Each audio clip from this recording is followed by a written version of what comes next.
Low, low, low, low, low, low.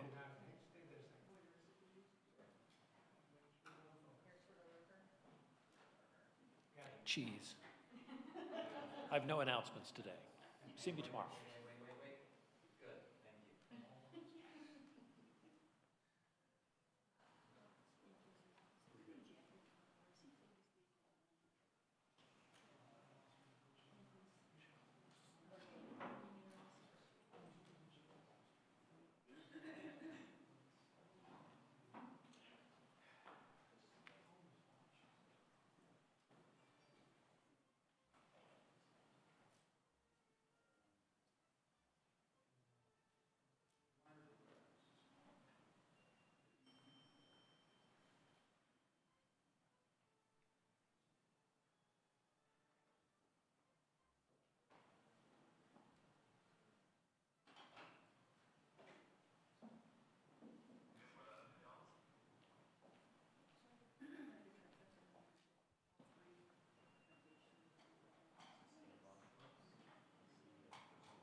The governor's press conference is about ready to begin. Happy Sunday, everybody.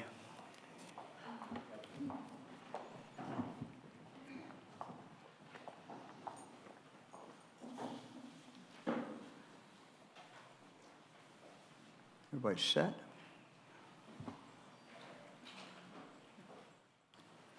Well, good afternoon, everyone. I'm joined by my wife, Fran, Dr. Amy Acton, the Lieutenant Governor, John Husted, Sherry Maxfield, who is our Director of Commerce, which also controls liquor control. I want to first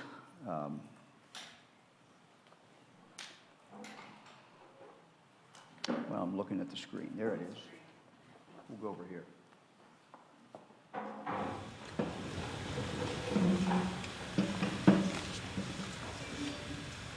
This is a very instructive chart.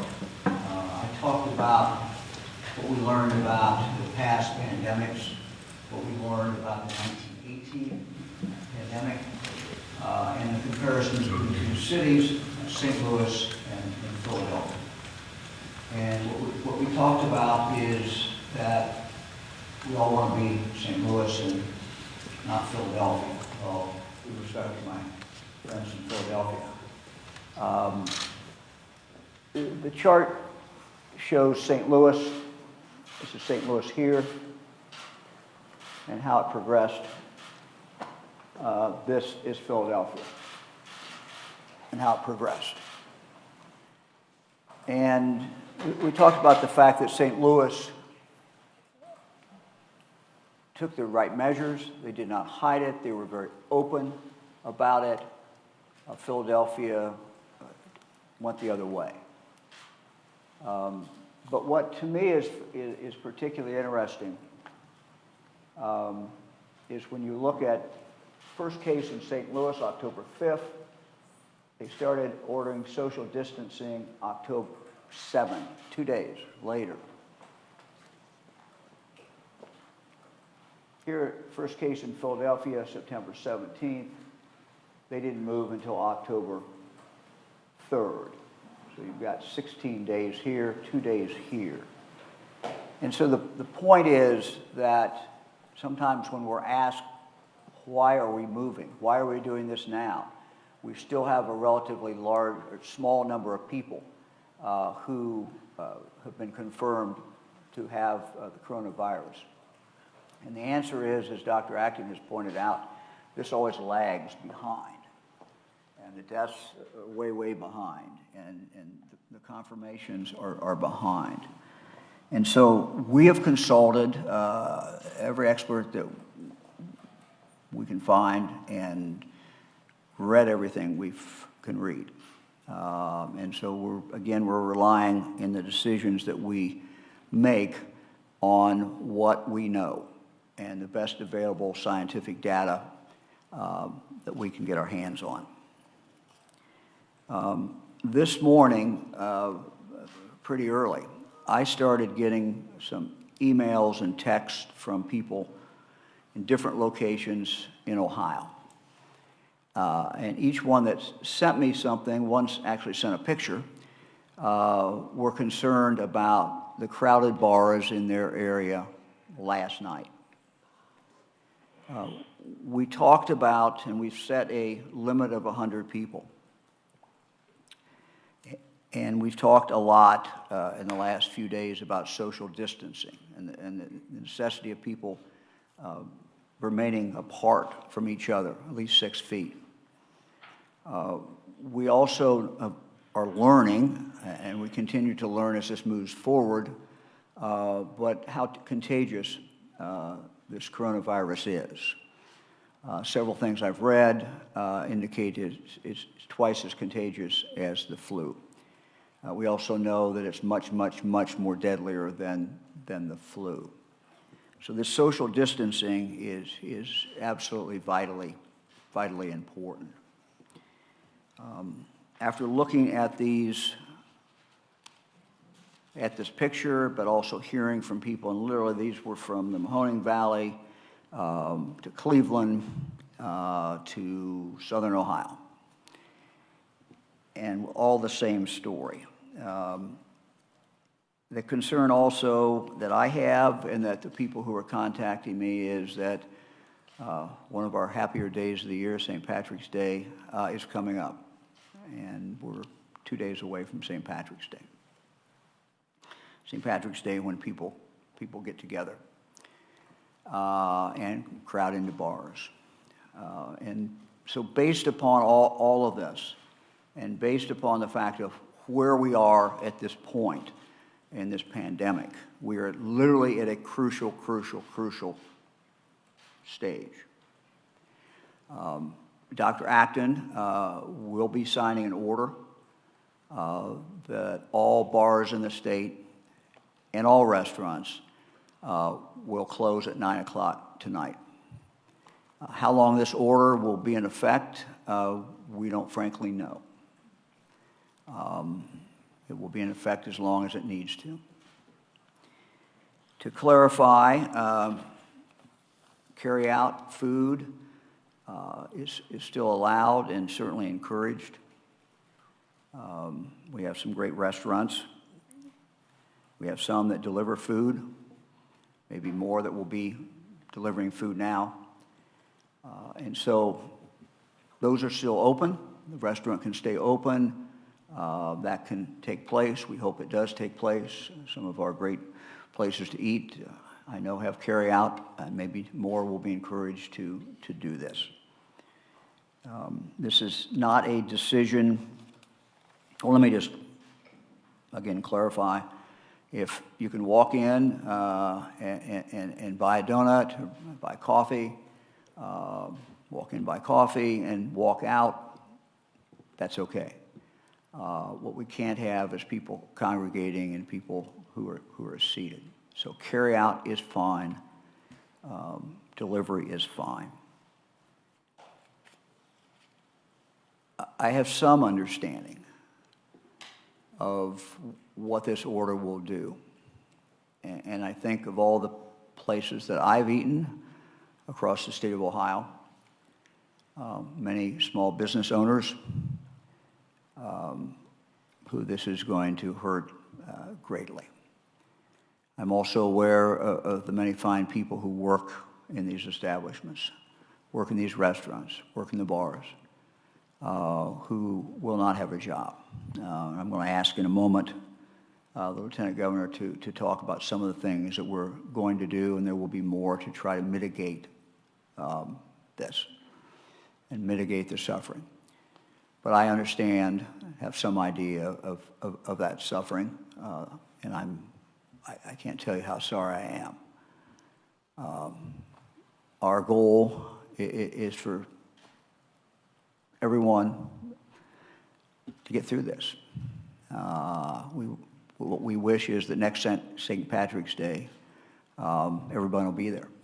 And they'll have the opportunity to celebrate St. Patrick's Day, but not only that, they'll have the opportunity to live their life and live their American dream. But if people are not around, they can't do that. And so this is a very, very crucial time. Delay means more people will die. Literally every day we delay, the data clearly shows that more people will die. It is not just only a question about people dying from this pandemic, from the coronavirus.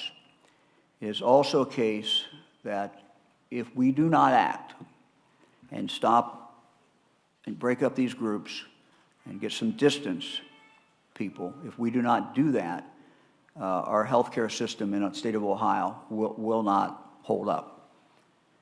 We have people who have strokes, who have heart attacks, who have all kinds of urgent needs for that healthcare system to attend to.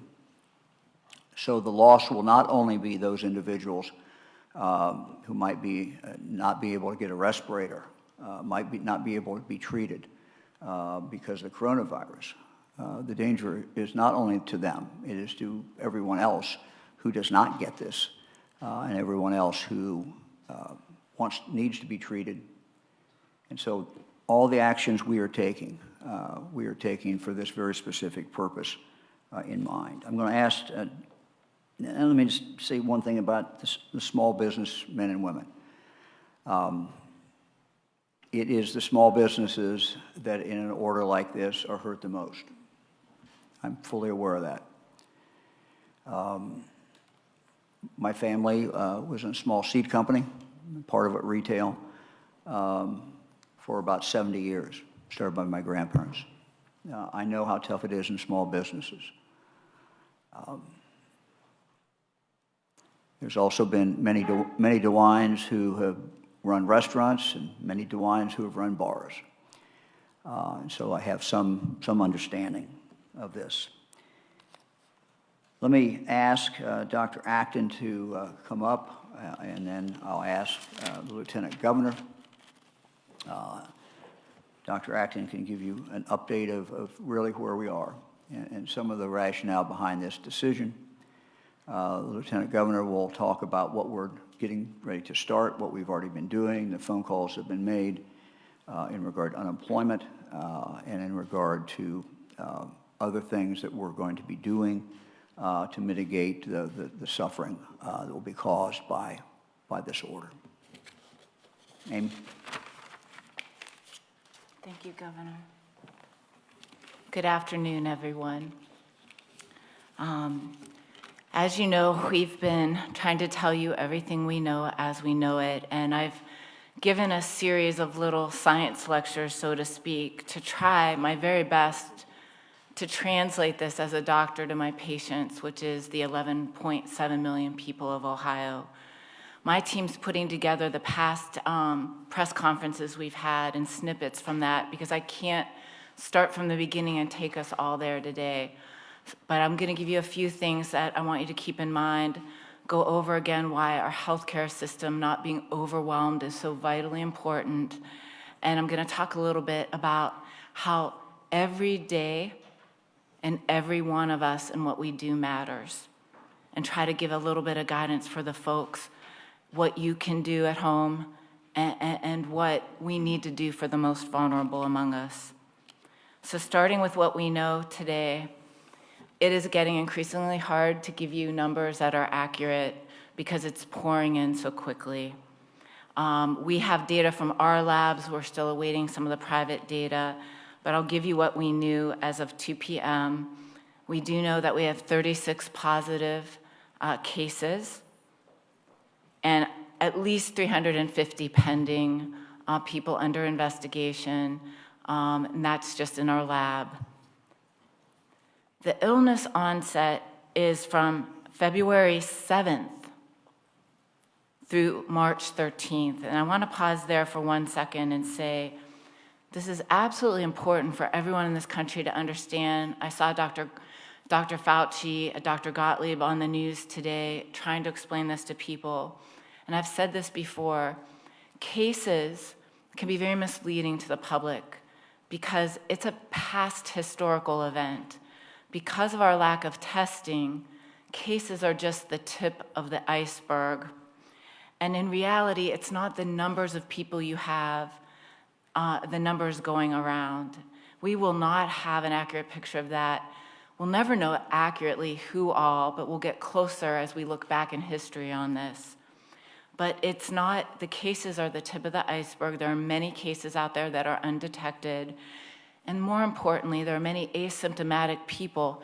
Each and every one of us must suspect that we could have it or be carrying it. But you can be asymptomatic and your symptoms will not show for at least 5 to 6 days, if not 14 days from now. It is, like I said about the starlight, we're seeing the light in history of light years, and that is what you are seeing cases. So we are looking at what the scientists know, what we're seeing happening in other countries, what the best data and studies are, and we're predicting based on that. But be assured, it's already amongst us. And in fact, the fact that one of our cases started in February 7th, having their first symptoms, means that they were infectious long before that, up to 14 days before February 7th, but certainly at least 5 to 6 before they started showing those symptoms.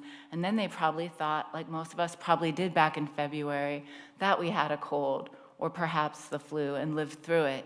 And that's amongst all of us here in Ohio. You have to understand that by the time you're infected and you do not know it, it will be another 2 weeks, and this is Hopkins research, 2 weeks before you will actually be hospitalized from this. It's really from that first onset of infection when you didn't know you have it to you are in the ICU is 2.5 weeks. And deaths are gonna occur 4 to 6 weeks after that. So that is why we have to just assume right now what is here, and our data is increasingly showing that. Our age ranges, 31 years of age to 86 years of age, with a median age, again, of 53 years. We have 13 females and 23 males, 11 hospitalized. Multiple counties, and our county data is going to lag our understanding. I'm getting a lot of reports from a lot of cities that have been told they have a case. But unfortunately, because of most of our testing is sequestered in the hospital centers, often in the big 3 Cs here in Ohio, sometimes they're putting down where they tested and not the county a person lives in. But as of right now, we have 11 counties that we have accounted for: Belmont, Butler, Cuyahoga, Franklin, Lorain, Lucas, Medina, Stark, Summit, Trumbull, and Tuscarawas. And I know for a fact that some of that has not been included yet. So, timing is everything and every day matters.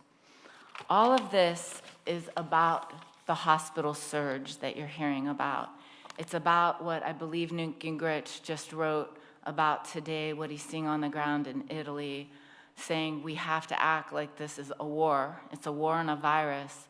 And you're seeing unprecedented measures in places like France and Italy. Italy, the closing of churches, even for individual prayer, has never been done, even in the Black Plague. You're seeing stresses on systems that have modern healthcare systems, taking the actions we're taking. The blessing we have is that every day we do more, we are going to blunt that curve. But we are in the surge. And as the governor said, the places, Wuhan was one city under a surge. It was one point because it was where it originated. They didn't have time to put our non-pharmacologic interventions, these things that we're doing to enforce the social distancing that is so essential. So they saw that spike, and every day and everything we do in this country, and this is from, again, Dr. Fauci, Dr. Gottlieb, the folks that were out there in the news that are saying this, everything we're doing is trying to slow the spread that we know is coming and decrease that surge on our hospital system. It is a lot like a hurricane. I've said this before as well. You want to evacuate and make your moves, and if you're blessed enough to see this tidal wave coming, this tsunami coming, you make these moves now, and every day decreases that exponential 2 to 3 people spread that creates the surge. We are in the time of evacuating from a hurricane where it's starting to pour more and more heavily with each day. We don't want to be doing these moves in the heat of the storm. And I can tell you, Ohio is prepared, they're preparing, our hospitals are preparing, but I want to give you some of the data. We'll talk a lot more about the surge tomorrow. Just some statistics that we have as of now. And my staff will give you the sources of these. In a moderate COVID-19 outbreak, as it hits the United States, and I'll say one more point, we likely won't have one city. We'll have surges in cities first, but we're gonna have multiple Wuhans in this country because it had already spread in our country. It didn't start at that point of origin. So you'll see this in places all over the country. We know from the first estimates that 200,000 ICU beds will be needed in the US. 45,000 ICU beds are available, and many of them are already occupied at 60 to 80% occupancy.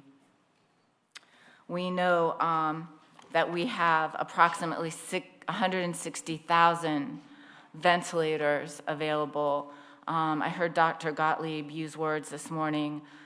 We have 60,000 of the full-service ventilators, another 100,000 ventilators that aren't this, they're more mechanical, old-school type ventilators. We have in stockpile, I've heard some numbers, Dr. Gottlieb said 8,900 of the full service. I've heard 10 to 20,000. If we don't make these measures, and remember, this is key because people keep taking these numbers, if we do these measures now, we will greatly decrease the need for these. That's why it's so important. So the actions we take now will have an effect in mitigating these kinds of numbers. But if we delayed mitigation, an original estimate of an influenza of 1918 would be, you would need 740,000 ventilators. So that's why the things we do matter, because we're trying to keep within the scope of what we have. You're going to see unprecedented measures by hospitals set up here. They're going to be doing more of what we said. We're going to be stopping all elective surgeries. They're going to be sending people who aren't as acute home. But much more important, I think people at home don't understand. It's very easy to think, especially when you're healthy right now, especially when it's just trickling that rain, that I'm invincible, I'm not gonna need this. But the fact is, not only do we need this, for our most vulnerable, so many people in our country have pre-existing conditions of heart disease, diabetes, all sorts of healthcare needs who are being treated for cancer and on immunocompromising drugs, including our children, who we know get sick as much of us, don't get as badly sick, but some of our kids will get sick and some of our kids will die. And the ones who have pre-existing conditions more so, but they most certainly are infected as much as we are. But this is it, when our hospital systems are overwhelmed, that means if you're having a birth that you are planning, if you are in a car accident, and need your hospital, if you have a stroke or an MI, even if you never get coronavirus, people in this country could die from something other than coronavirus. It's so important. These actions we take individually are going to keep our nurses from getting sick. You're going to hear a lot about bed capacity. It's not about beds. Our national, our National Guard and others will be setting up tents and things with beds. We need nurses and doctors. We need firefighters and EMS and people to not be sick right now. And every one of us might be infecting our neighbor who is a nurse, who we need during this response. This is a civic duty to keep those folks safe too. We know already of a firefighter who is one of our cases. That means that firefighter was sick for asymptomatic 6 to 14 days. That means that entire house of firefighters has been exposed and might need to stay home for 14 days. Now we don't have a fire station up and going. We saw this in Washington already from those first responders. So all of these ripple effects matter. And these proven strategies, we have talked to the scientists who have invented these strategies. They were in the footnotes of the governor's curve on that 1918 data. What they are saying is, and what Dr. Fauci said today is, we need to do all of this, and every day and every one of us matters. Young people, I had my first night at home with my husband, and my daughter was home. She's 23 or 4. I'm miscalculating that today as I stand here. Maddie, sorry. She and her friends were talking about, do we go out tonight? We should not be going to restaurants.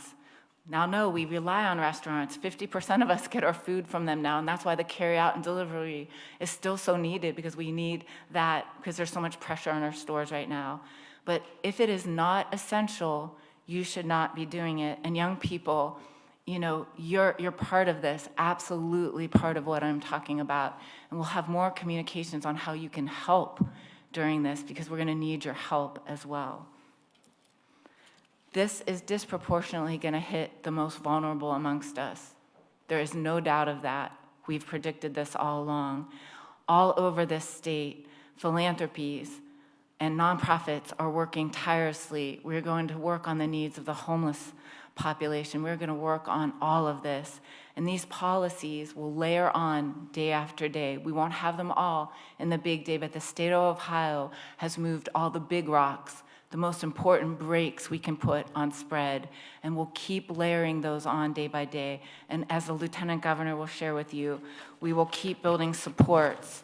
But please know, everyone, this is the real thing. This is not a drill. This is the once-in-a-lifetime pandemic, and everything each of us does matters.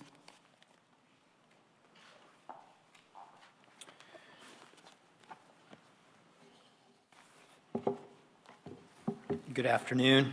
I would like to reiterate a couple of things that the governor and Dr. Acton talked about.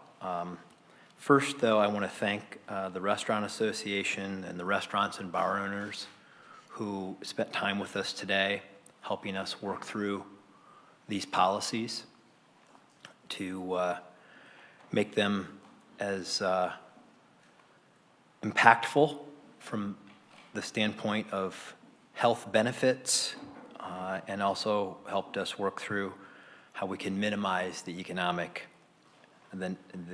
consequences of these decisions. As the governor reiterated, this was a very difficult decision. We know how difficult it is on business owners and their employees. I also want to emphasize that carry-out and delivery are available options. You will want to continue to use these institutions, these businesses, for that purpose. We don't want everybody to stop buying restaurant food and start going to the grocery store. That will create problems of its own. Continue to use your local restaurants for food and delivery services, carry out food delivery services. But as we have discussed, this will have an impact.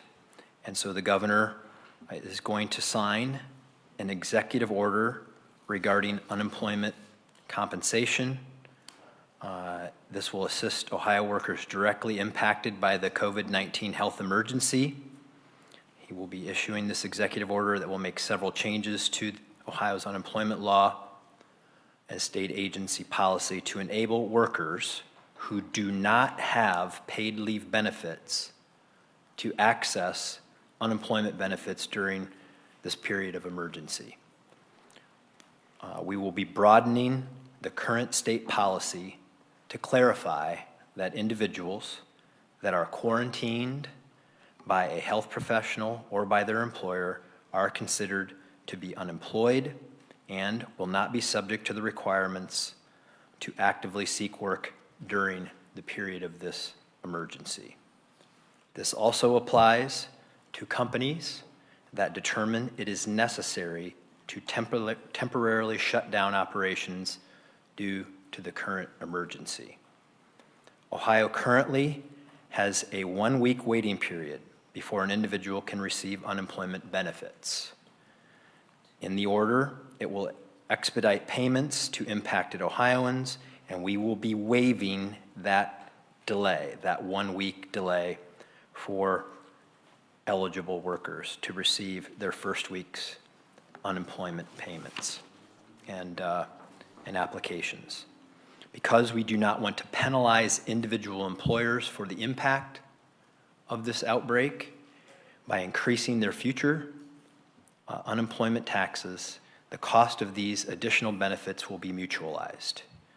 The Ohio Department of Job and Family Services will waive employer penalties for late reporting and payments for the next quarter to assist employers impacted by the lack of staff availability. More information on this is available at unemployment.ohio.gov or at the 800 number 877-644-6562. Now, I would like to move to an issue to help these bar owners and restaurants who may have purchased liquor in preparation for whether it was March Madness or St. Patrick's Day.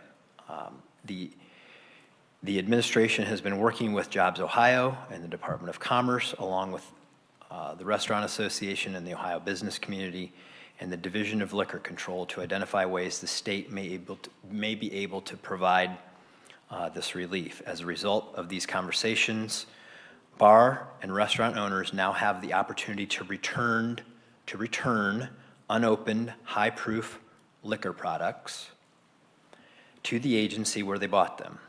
We hope this will help relieve some of the chronic economic strain that the businesses might be experiencing during this time. Let me explain how this will happen. The details of this buyback include if you're a bar or restaurant who needs to return high-proof liquor purchased within the past 30 days, the process will be as easy as we possibly can make it. This courtesy will also extend to those who may have obtained a temporary F2 permit for an event scheduled between March the 12th and April the 6th. And this event, an event resultingly would be canceled. Additional consideration will be given closer to this end of this time frame if it needs to be extended. All bar and restaurant F2 permit holders all they need to do is to bring the unopened product back to the agency where they purchased the product, and the agencies will call the Liquor Enterprise Service Center for approval. Approval is immediate, but awareness of the return is necessary. So for questions from this one-time buyback, please call 877-812-0013 or Ohio Liquor Info at .com, ohio.gov. So we have, please contact or go to those two locations to find more information. Let me go now to support for small businesses and not-for-profits. Recognizing that small businesses have and will be impacted by this health crisis, the Ohio Development Services Agency is actively working this week to submit the necessary information required to qualify the state for the U.S. Small Business Administration Economic Injury Disaster Loan Program. This program will enable small businesses impacted by the outbreak to apply, or the COVID-19 outbreak, to apply for a low-interest loan of up to $2 million in assistance for the vital economic support they need to overcome the temporary loss of revenue that they are experiencing. Not-for-profit organizations in Ohio will also be eligible for low-interest loans through the SBA Economic Injury Disaster Loan Program. These loans may be used to pay fixed debts, payroll, accounts payable, and other bills that can't be paid that can't be paid during the disaster's impact. SBA loans with long-term repayments in order to keep payments affordable may be maximized for up to 30 years. Terms are determined on a case-by-case basis based on the borrower's ability to repay. If you have, we want to ensure that this process is efficient as possible. We're asking any small business owner who has been impacted by the public health crisis to contact business help at development.ohio.gov. And additional information on the SBA's Economic Injury Disaster Loan Program is available at sba.gov/disaster or by contacting the SBA Disaster Assistance Customer Service Line at 1-800-659-2955. All of these have been put together in consultation with the business community and health officials. Let me emphasize, we know that what we're all going through together will have a tremendous economic impact on businesses and the people who work there. This is our first step in trying to account for the disruptions in business, and we will continue to work with the businesses of Ohio and their leadership to develop services and programs to get us all through this very difficult time. I want to emphasize and thank all of the businesses who have been so accommodating at working with us to develop these ideas in consultation with restaurant owners and bar owners. Many of them are voluntarily complying with the governor's order already, and we are prepared to support everybody through these resources. Thank you, Governor. Thanks, John.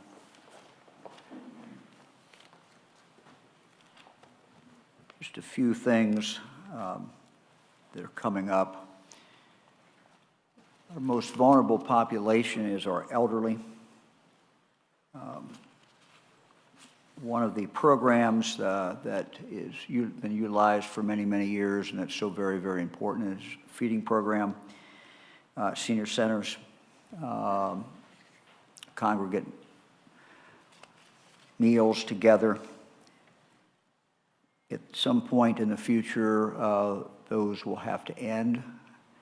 That food we will have to, though, and we will work with all our local agencies on making sure that that food does get to the same individuals. So this is going to take some volunteers. It's going to take some help in the community. We're not ready to announce that switch today. But again, this is a very, very vulnerable population, and this is the right thing to do. So we're not ordering that today, but that will be coming up. Our call center continues to get calls, many, many calls, and we encourage people to call 1-833-4-ASK-ODH. That's 1-833-4-ASK-ODH. Today we're running approximately 450 calls per hour. So those numbers continue to go up. Now, I've talked to our team there today, talked this morning, and told them we need to bring on as many people as it takes to be able to answer the phones and to get answers. For those of you who did not get an answer, left a message, we now have the ability that people will be calling you back based upon those messages. Let me make a statement about our schools. I know there's some questions. I was on a couple shows this morning, and there were some questions about what I said. Really nothing particularly new. The order is for our schools to continue to educate for the next 3 weeks through distance learning, through separation, where the students will not be there. How long that will continue on, we don't know. There is no one that knows. But I have advised the superintendents, advised the school districts that they should be prepared for this to last for an extended period of time. So we hope that, obviously, that kids are back in school as soon as possible, but certainly the odds are that 3 weeks is not going to do it. We're not going to be far enough along in this pandemic and the time is certainly likely to be extended, although we do not know what that is. Let me urge everyone again, every business. I know a number of businesses have already made the decision for some of their employees or all of their employees to work from home. We understand the uniqueness of some businesses that does not allow for that. But I would ask our employers to go back and re-examine that and kind of drill down and see if there are any more employees that could actually effectively work from home. The more we can get people into their homes, the more we can keep people from congregating, the better off we are. Again, I know businesses have started separating people, and again, I would encourage them to do that. What we announced today and what we've announced this week may look like drastic action, and I guess it is. It's very drastic action. But we're taking these steps to save lives. A lot of this whole progression of pandemics, while it is foreign to most of us, the people who study this and do this for a living every single day, in Ohio, we are on a course that was very, very predictable. When Dr. Acton has talked and other national experts have talked about the fact that with no intervention, no changes, we could expect 40 to 70% of our population to contract this virus. The part that we need to emphasize is that is with no intervention. We have made dramatic intervention, and we certainly feel that that will make a difference. And we feel that that will also enable, as Dr. Acton said, our healthcare system to not implode. That our healthcare system is vitally important, not only for the people who get the virus, but also for everyone else who might have any kind of other medical problem. Happy to answer any questions. John will, and Dr. Acton would as well. Governor, Ohio's not an island. What are you seeing in other states? How are you urging your fellow governors in neighboring states? Well, I talked in the last 24 hours. I've talked to, I guess, 2 other governors, and look, everybody's moving forward. Everybody gets it. You know, there's only so many national experts, so I can't tell you what other states are going to do, but I think other states are going to continue to move forward and do what they have to do and take these drastic actions. Are we to assume that most of these are community spread at this point, or are some of them travelers? Thank you, Laura. We'll continue to see cases that are travelers. As you know, we've been looking at the other cruise ship that's outside San Francisco. We do know we have Ohioans returning from that, 33 individuals, age 30 to 92. People are coming back from Europe, as you can see in the news today. People are returning home from a variety of places, but people are also very rapidly coming into contact with other cases and asymptomatic people.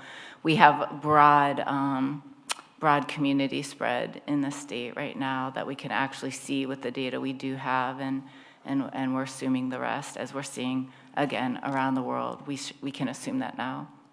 People are looking for ways to help and looking for ways that they can act now to sort of for the greater good. Are there any resources that we can direct them to? Okay. So we are setting up a structure by which to help. We're getting so many offers of help, which just, again, it's exactly what we're going to need. I can say that at the local level, there are looking to your leaders. You will be hearing a lot from your commissioners and your mayors who will be mobilizing you on how to take the best action that fits in your community. Also, a number of philanthropies and community foundations are starting to raise money for ways to help. I was reached out to by Homage, a t-shirt company here, thinking of doing something where the proceeds would help. And so I think this will evolve. We certainly like to put more structure to it so that we can take all these offers. Again, churches and synagogues, mosques are offering, and just we have to do all that carefully so that we don't expose people doing something that wouldn't be healthy in terms of social distancing. I want to say a new term I just heard used today, so I didn't invent this, but social distancing is a scientific term we use in pandemic preparedness, but it's really, a better word might be physical distancing. And the best way I can say it now, because you can argue 1 meter and 3 feet, 6 feet, arm's length is a good judgment, but it really is physical distancing. And we know, even with our young people and teenagers, I've had many parents say, they're all hanging right now. They're hanging in a different way. They're not going to the mall, which is where people from the early 80s might have gone, like myself. And so, we are going to have all new ways that we stay connected. I heard something about, sorry if I say this, a virtual bar gathering for St. Patrick's Day.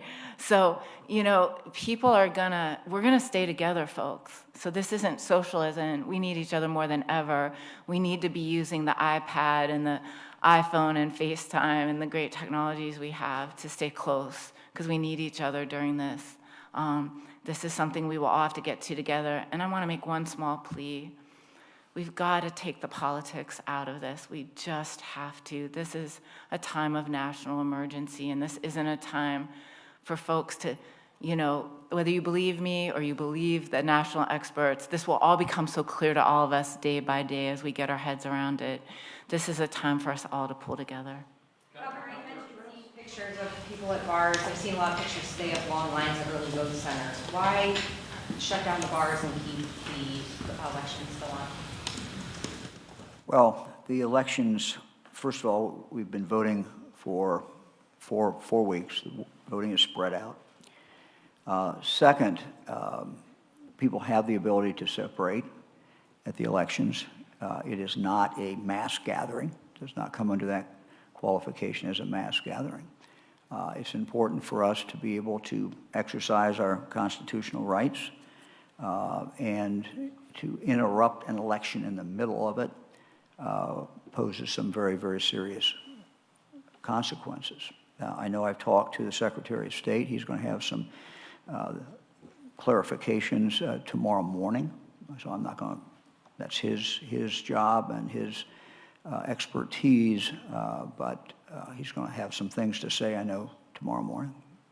Governor, could you address people who are now on our Facebook page saying, how am I supposed to pay my bills? You're hurting me economically, these people are saying. Can you help me? How am I going to pay the bills? Jim, we're going to continue to do some of the things that the Lieutenant Governor has talked about. This is just the beginning, but we have to make these decisions now. If we don't make these decisions now, if we don't take these actions now, it's going to be too late. So this is a matter of life and death. And so, we're very mindful of the economic hurt, the other hurt for individuals who are going to lose their jobs. Look, this is brutally tough, and my heart goes out to them. But we have to do what we have to do to save their lives, and not just their lives, but the lives of others. And our goal is for us to get through this. We will get through this. I don't know how long it's going to take, but we will get through this. And we want as many Ohioans to make it through as possible. So we are dealing, I don't know any other way of saying it, we're dealing with life and death.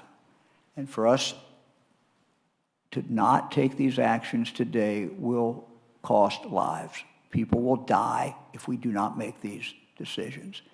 And I don't know any other way of saying it. Governor, we have some people asking about daycares and gyms and why there is not an order on that as of now. Can you explain that? Yes, look, we're doing one thing at a time here as we go. I think that, we tried to take the big things. Now we're going to get down into the small things. But again, I want to emphasize this. The government can't do everything. If people want to congregate together, I suppose they can still do that. They can do that in their own homes. That is just not a wise thing to do. People have to take that responsibility. And as Dr. Acton has pointed out, it's not just you and your loved ones, If you think, I can ride this out, what if I get it, so what? I'm tough. Okay. Maybe that's your choice, but with a virus such as this, that impacts not only your family, but that impacts people you don't even know. And that's the nature of the spread of this. Again, the best experts we can find say that the number of people infected doubles every 5 to 7 days. So we pick 6 to talk about, but it's every 5 to 7 days it doubles. And it is twice as contagious as the flu. And we all know that flu is very, very, very contagious. So people are making decisions about themselves, but also about the lives of others. So look, I've said, I wouldn't do certain things. I wouldn't go out to eat. Well, now people can't go out to eat, but they can get food from the restaurant. But people have to make these individual decisions. Now, the daycare centers are unique. Somebody has to take care of these kids. And what I've tried to signal is that they will be closed. And what is starting to happen is the hospitals and other medical institutions that know what's coming, know so very, very well what's coming, are really focused on making sure they have personnel. They have doctors, nurses, other medical personnel. So what you're going to see some of them start doing is creating their own daycare centers. And we will be issuing waivers for those daycare centers so that they can actually establish them, because it's going to be critical that we have the necessary medical people as well as medical supplies to take care of people. So you're seeing a lot of adjustment. It is certainly going to continue. But closing daycares, that's not an order as of now, but that's something that could be happening. Again, it will happen. It will happen. Again, I would plead, if anyone has a child in daycare and you can conceivably figure out a way to take that child out of daycare, please do so. It reduces the number of people, makes it a smaller group of people. We've asked the daycares to do everything they can to break out in smaller groups, to do everything that they can. But to do this abruptly overnight doesn't make sense. But it's coming. It certainly is coming. Yeah, John will say that. Yeah. Look, we had a question back here about what people can do.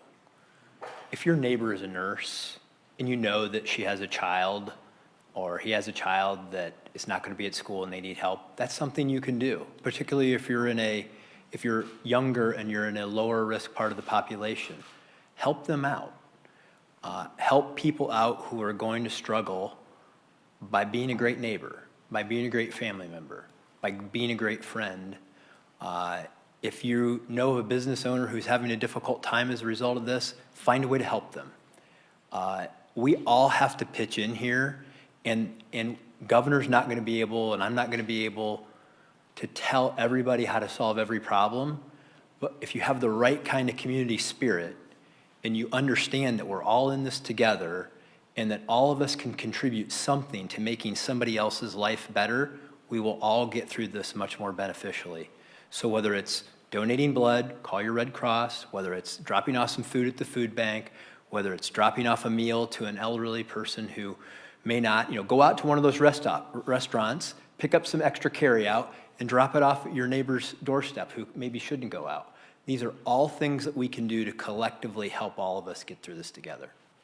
Can you talk about the unemployment compensation piece of this? If our system is already, trouble facing a looming recession, can we handle this? Does it require a legislative fix? There's no doubt that we're eventually going to need to ask the legislature to take action to strengthen Ohio's unemployment compensation system, but this does not require that. The actions we're taking today, we know that the federal government and our congressional delegation are working on plans to help states. We expect that that will be part of the contribution to this, but we wanted, and more details will come with time, but in making the announcement that many bars and restaurants will not be open, that means many employees will not have jobs. We didn't want to make that announcement without letting them know that you can go, and apply for unemployment and get it immediately. These things come together as fast as we can pull them together, and that's the decision that the governor made today, and this is the support system we're trying to build around it. Governor, some Ohioans are, packing into bars and restaurants and obviously not gotten a memo on all of this. Otherwise, there's people who are stocking up on, canned goods and getting ready for, hunkering down. So do you have a sense, has Ohio wrapped its collective mind around this yet, or is it still something that you need to convince people? I think it's a process, and it's very understandable. Again, for most Ohioans, they see nothing every day in their lives that is different in the sense of other than what we have ordered. So, they look outside and the world goes on. So nobody alive has experienced this gravity of this type of situation. No one alive has seen anything like this. So, it's understandable that it is taking not just people in Ohio, but people all across the country a while to get their head around this. They watch it on the news, but again, their daily life, they don't see anything out there. So my job and Dr. Acton's and the lieutenant governors is to be as honest as we can with people and tell people what we know when we know it. That was a commitment that we made when we held our first press conference about the Arnold, and made that tough. What at the time was a very, very tough decision. But our job is to lay out what the facts are, what we're seeing in Ohio, and what we have to do. That's my job. I have to do that, and so we're going to continue to do that. And it's a process. Dr. Acton said, you make decisions at the front end of this, and you look like you're an alarmist. And I understand that. I know what some people are saying. I get it. But again, I also know from the best available science that we have, from consulting the top people that we can find, that it's a matter of life and death for me to make these decisions. Governor, have you even thought about, do you need legislators to do this, to make changes to testing, if indeed you do have to extend the school order? Sure. I don't think we have to cross that bridge yet, but I made it very clear in conversations with superintendents, and I've had this with the leadership of the state legislature, that if we don't do testing this year, the world's certainly not going to come to an end. So we'll see. We'll see as we move forward.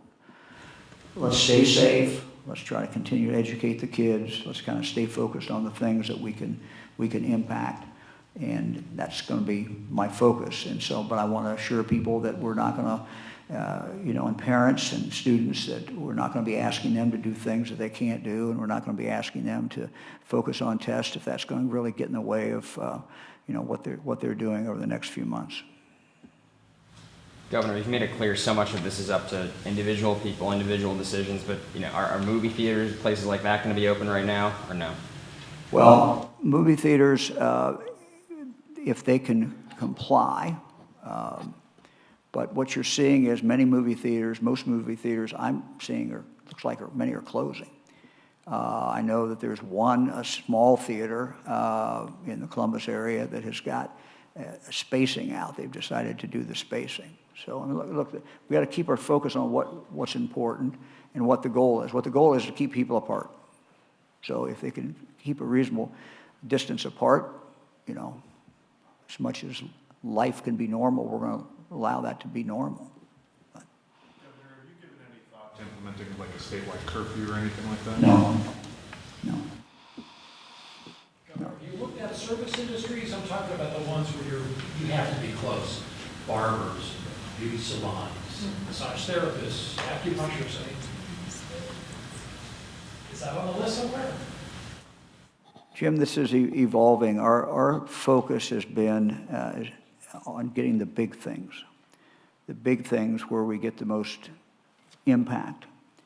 And that's what we've done. We've gone through a series of very, very big things. People not congregating more than 100 people at a time.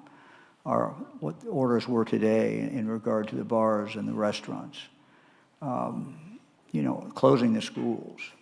Going to distance learning in our higher education. So these are all big, big things. Does that mean that there are other things that we won't get to? Yeah, we may look at that. I mean, we're going to continue to look at the benefit plus the social cost.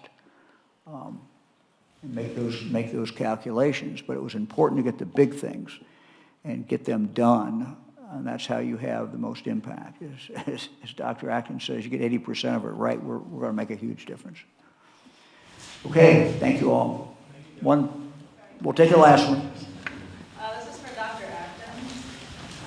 What is your advice on how to keep families positive that have loved ones in nursing homes right now that aren't allowing visitors? Yeah, let me just say, look, as I've told, I called a friend of mine last night who's in an assisted care, and call your friends if they're there, if they're in a nursing home. Call, use that telephone, use other ways to communicate. You can even do letters. People still like to get letters. I write a lot of letters. But people, look, everybody, we have to kind of reinvent and go back to the way we communicated before. And I don't minimize how difficult this is about. Somebody's got a wife who has Alzheimer's who is and now can't see her. That's just gut wrenching. But we have to protect her and we have to protect everybody. Reinvent how you communicate. Go back to some of the things that we may have done 20, 30 years ago. And then you also have, for those who are tech savvy, we got text. You can text, and we can do the emails and other things. So, Amy. I don't think I could say it better than that. I mean, I think we're going to see a lot of ingenuity all over this country, and already people are coming up with ways from using technology that you can wipe down, because you have to wipe it down, to, there are great studies about putting old music that people love. You've probably seen some of the videos, and there's a lot of techniques, and we'll be rolling those out, I should say again, coronavirus.ohio.gov. We're going to be putting tons of tips as we learn them. How do you get your head around this? How do you live? And we'll all learn from each other, and we'll take the best of that and keep giving it to Ohioans. Sir? When you have a cluster, like in Butler County, you have 4, are you able to trace the origins of that? Or are experts able to trace that in your staff? Yeah, I'll say this again. So, we have 113 local health departments. These are the heroes. They've been on the front line for months working on this, and it's their job. The disease detectives, epidemiologists are out there every time there's a case. They go and they find everyone they came in contact with. It used to be for every person under investigation. This will get so big that is actually no longer possible, and we're pulling some of that back, focusing more on cases. People under investigation are being told, just quarantine yourself for 14 days. You'll see that this will get so big that eventually we'll just have to assume that people are and treated as such. And so you're seeing that evolution. So there's a lot happening. Butler, amazing, in the city of Middleton. All the other folks there, they were with those first Miami suspected cases, and they just did an outstanding job. So please, folks, support good kindness to those local health departments. They could use some food dropped off on their doorstep right now. I can promise you that. Thank you all. Thank you all. Thank you all.